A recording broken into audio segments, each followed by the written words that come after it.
13 ایون رئیس مجلس ملی مجلس عالی جمهوری تاجیکستان رئیس شهر دوشنبه محترم رستم امامعلی با همراهی پرزیدنت اسوسیاسیون بین المللی بوکس عمر کرملیوف در ناحیه سینای پایتخت با گذاشتن سنگ اساس به کارهای ساختمانی مجمع بوکس و مهمانخانه 5 ستاره دار آغاز بخشیدند.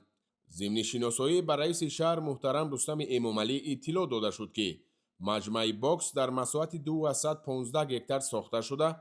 از 3 آشیانه با 7000 جای نشست و توقفگاه با 204 جای ماشین عبارت می باشد.